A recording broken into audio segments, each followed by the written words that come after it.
director ukuthi asisihlonipheni le-sponsor sethu. Safika ku-dry kude sponsorship. Ndawo endlula ukuthi sidlalile i-league lekwentekile kule season abengithiwe ama-division esina A na B. Sadlala kahle ehla kodwa emacala abamancane. Nganibonga ama-club kulelo side.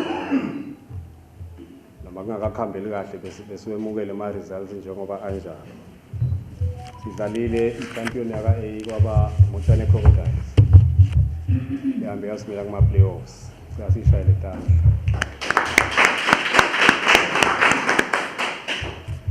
Sishayile kwesibili. Ngele ukuthi iPhilzi yaba number 1 la kuma-playoffs. Makero sethu. Sikhuluma nje ilandzela lomunye. Lama season lamabili ingaba nala season qualified club kuma playoffs yahamba yaka Super League ngale season kwendeka kanjalo. Lokungumoya lo lethwa ukuthi sine sponsorship lesiletha stability la kulama club. Siyakubongela kuba kafuthisi.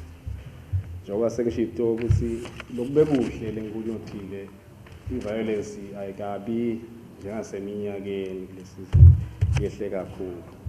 We are happy ke kakhulu ngebakafuthisi. Nani ma club ne Crocodiles ithi celebrate ayikhumbule ukuthi ngakafuthisi. I-champion yesibili kubeba bakabi ngoba kupheleni FC. Uchamuka ekupheleni vele.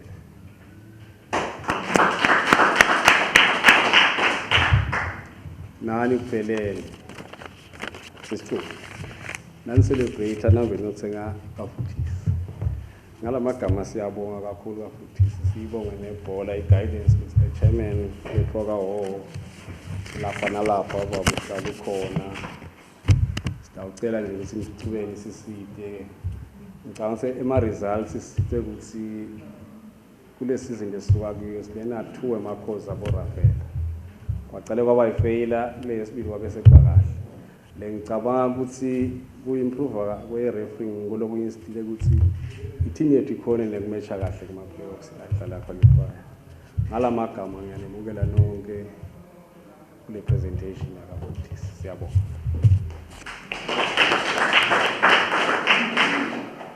Sibonge umphathi wesikole sethu saseNgaba